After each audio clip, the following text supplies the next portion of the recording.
Are the Canadiens a legitimate playoff contender? That and more on this week's Hockey Inside Out.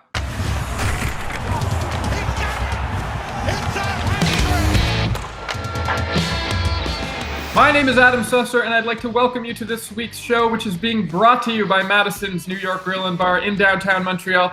That's the one across the street from the Bell Center on Drummond Street. All right, joining us today once again is Stu Cowan from the Montreal Gazette, CBC Daybreak's Jessica Rusnak, and former Montreal Canadiens defenseman Rick Green. Well, it only took 9 years of a 5-year plan, but it looks like Marc Bergevin finally made enough moves to temporarily silence the angry mobs on social media and turn the Montreal Canadiens into what looks like a complete and competitive hockey team. By the time Bergie was done wheeling and dealing, he had Habs fans asking, "Taylor who?" What grade would you give Marc Bergevin for his off-season moves? I would give him a B+ because so far he's gone out and got things that the Montreal Canadiens really need. They need size up front. They need players who are able to score goals, and he's been able to do that. He's been able to also get and sign Jake Allen to be a backup goaltender to Carey Price, a reliable backup goaltender to hopefully give Price a little bit of rest. But I also don't think his job is necessarily done just yet. But I would say this has been one of the most or the most successful offseason for Marc Bergevin since taking over as GM, as he's had difficulty attracting agents, free agents like Tyler Toffoli in the past. Being able to convince them to come to Montreal, I think, will be a huge advantage for the Habs. I agree with you, Jess. For the first time since Bergevin gave his first come, first serve ridiculous offers to Markov and Radulov, and they both left. Guess what? The Canadiens are actually going to spend up to the salary cap. And what's happened in the 3 years since they didn't? They should have made the playoffs all 3 years. They got in this year just because of COVID-19.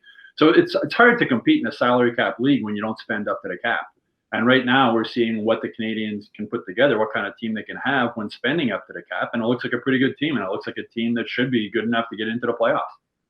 And I wouldn't grade Marc just yet, but I do have to commend him on the statement that he's been made in bringing players in, finding ways to get them signed to both money and term, which is unlike what he's done before on a quick fix type of repair, if you will.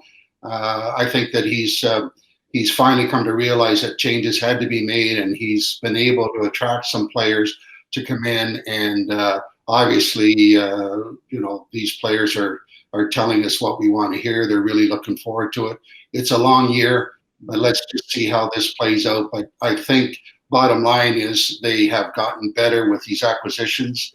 And we'll see how they play out in this Montreal marketplace. Yeah, I'm sure Carey Price is a pretty happy guy right now. I mean, it was a couple of years ago after they'd missed the playoffs when he said he didn't really care about prospects. He realizes his window is closing. He wants to win, and he wants to win now. And Marc Bergevin has given him a much better opportunity to do that now. Both Price and Shea Weber, the only things missing from their resume is the Stanley Cup. They're not getting any younger. And Bergevin, in my opinion, couldn't afford to keep waiting, playing below the cap and hoping they get lucky and maybe get in the playoffs and Carey Price can stand on his head. Carey Price has stood on his head the last 2 times they're in the playoffs, and it wasn't enough. So I'm sure Carey Price is happy back home in BC, or if he's still with his wife, his family in Seattle, in Washington State. I'm sure he's a pretty happy guy right now. And I think he's trying to bring in some stability, obviously, when he's signing these guys to these type of terms. Unlike before where he's bringing guys for a year and then they'd be gone. So now the statement is being made, these guys are in for the long haul. We have a lot of confidence in these type of players. And now, it resonates through the organization that we're no longer looking for quick fixes. We're looking to establish stability, which the Montreal Canadiens for years, previously have been known for. Yeah, for the first time in a long time, they have size and depth. I mean, last season started off well, and then when Drouin and Byron got hurt, they went on that 8-game losing streak, and they couldn't recover, and they had another 8-game losing streak later. So now they finally seem to have enough depth that they can get through some injuries if and when they do come, because they always do. Which of the Canadiens' acquisitions do you think was the best one? To me, it's Tyler Toffoli, because he's a player that has been rumored that Montreal was interested in for quite a few years, going back when he was with LA before he was traded to Vancouver. And I think that's a player that they need. He's 28 years old, and so he's not towards the tail end of his career, but he's also a mature player. He's not 22. He has the experience of winning a Stanley Cup, and he was an impact player on that LA Kings team when they won the Stanley Cup. And sometimes it's a little bit difficult to get those kind of players, especially those that he spent the majority of his career in LA and then Vancouver, to have him come over to the East Coast. And the fact that Bergevin was able to work his magic and convince him to come here, I think is a big thing. And he's very excited about joining the Montreal Canadiens. And the fact that he said, seeing what the Canadiens were able to do during the playoffs, I think really pays off, when some people were wondering if it was better if they lost and maybe got a better chance of getting Alexis Lafreniere. But the way they played was able to entice Tyler Toffoli to come here. Yeah, and Toffoli, he's a former. The biggest problem the Canadiens have had is their inability to score goals and relying too heavily on Brendan Gallagher to almost do it alone. Toffoli's a former 30-goal scorer. He had 24 goals last season, which is 2 more than Gallagher and Tatar had to lead the Canadiens. He can play on the power play also, which has been a problem for the Canadiens. And he has a Stanley Cup experience. He won the Cup in 2014 with LA. Josh Anderson, another guy who can score. He's a bit of a question mark coming off that major, that shoulder surgery, but he's another big guy who can put the puck in the net. And the Canadiens have lacked size and they've lacked goal scoring. And both of these guys can provide it. As Rick mentioned earlier, we'll need to wait and see what happens once they start playing. But they're, as I said, they definitely have more size, more guys who can put the puck in the net, and it'll take some of the pressure off Brendan Gallagher.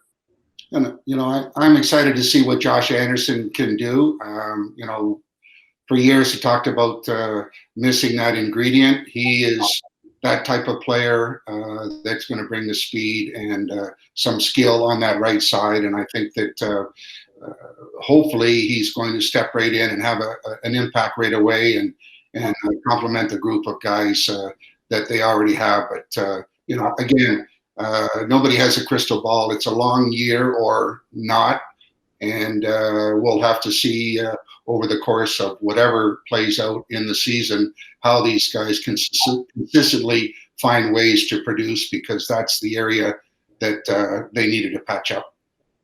Going back to the first questions too, I don't believe we got a grade from you. The question was, what grade would you give Marc Bergevin? I think. Well, I agree with Jess. I said like a B+, and as I said, in a salary cap league, if you're not spending up to the cap, and Bergevin painted himself into a corner when Radulov and Markov both walked, and he didn't have a plan B, and he was left with all this money in his pocket or in Jeff Molson's pocket. And then he was never able to spend it over the last 3 seasons, and the results over those last 3 seasons speak for themselves. All right. On Wednesday, the Canadiens signed Brendan Gallagher to a 6-year, $39 million contract. How do you feel about that contract? I think he's a player that deserves it. It's definitely a lot of money, and I think something that people would say is the way that Brendan Gallagher plays, will he be able to long-term keep it up? And I think that's always been the question since his first year in the league, that many people said, will he be in this league 5 years from now? And he keeps proving people wrong. And Brendan Gallagher is not the biggest guy on the team, but he's definitely that spark plug that gets them going. And we saw that in the playoffs, especially that series against Philadelphia, where he did not have the best game. And then Kirk Muller let him know that, and he came back the next game really fired up, played with a broken jaw. And he's a player that I think has to be here with the Canadiens for that. Of course, there was that rumor that maybe Marc Bergevin was thinking of trading Brendan Gallagher when talks between Bergevin and Gallagher's agent broke down, which I think would not have been a very good idea. And just seeing the reaction from players on the Habs team, finding out that Gallagher has been locked in long-term, they were all very happy about that. And it just shows the kind of guy and the impact he can have on the ice and off the ice as well. I know, listening to sports talk radio here in Montreal, those fans were freaking out that Gallagher was asking for 8 years, which is the maximum. Well, an agent's not doing his job if he doesn't start off negotiations asking for the maximum, right? And it ended up being a 6-year deal. Could it, at the end of the contract with the way Gallagher plays and whatnot, could it be a problem? Maybe, but nobody keeps himself in better shape than Brendan Gallagher. His injuries have sort of been unlucky, get hit, slap shots off the hands, breaking his hands, that cross check to the face that broke his jaw. He's shown his ability to play through injuries in the past. He never complains about them. He just plays through them. I think his agent made a brilliant move when he made it public that the talks had broken off. I think that put a lot of pressure on the Canadiens to move forward and get it settled, just with the reaction from fans. I mean, Brendan Gallagher is so loved in this city, and people didn't want to lose him. So I think it was a good move by his agent to maybe speed things up a little bit. And I think it's a contract that works well for both sides. Gallagher could have got, obviously wanted 8 years when he started. He could have got 7 years on the free agent market. They settled at 6. There's no doubt he has to be the highest paid forward on this team. And Jonathan Drouin and Josh Anderson are both making $5.5 million. He's now making $1 million more than that, and he deserves it. He's earned that. And I don't think the organization really had a choice. I mean, there's a guy that's the heart and soul of the Montreal Canadiens. Everybody knows it. The fans know it. The players in the dressing room knows it. Marc Bergevin brought in guys outside the organization, signed them to contracts, and I don't think that there was any way out of not satisfying Gallagher. And Bergevin is smart enough to know that, listen, I'll be fair with you. I will give you what I believe is what your market is commanding. So let's get it done. Let's move on. And that seems to be the mentality that he's using moving forward to try and establish some credibility and some stability in the organization. I mean, you're right, Ricky. He is the heart and soul of the team. And something that fans don't see, which is a key role that Gallagher fills. Shea Weber's the captain of the team, but as Jess, he doesn't like talking to the media.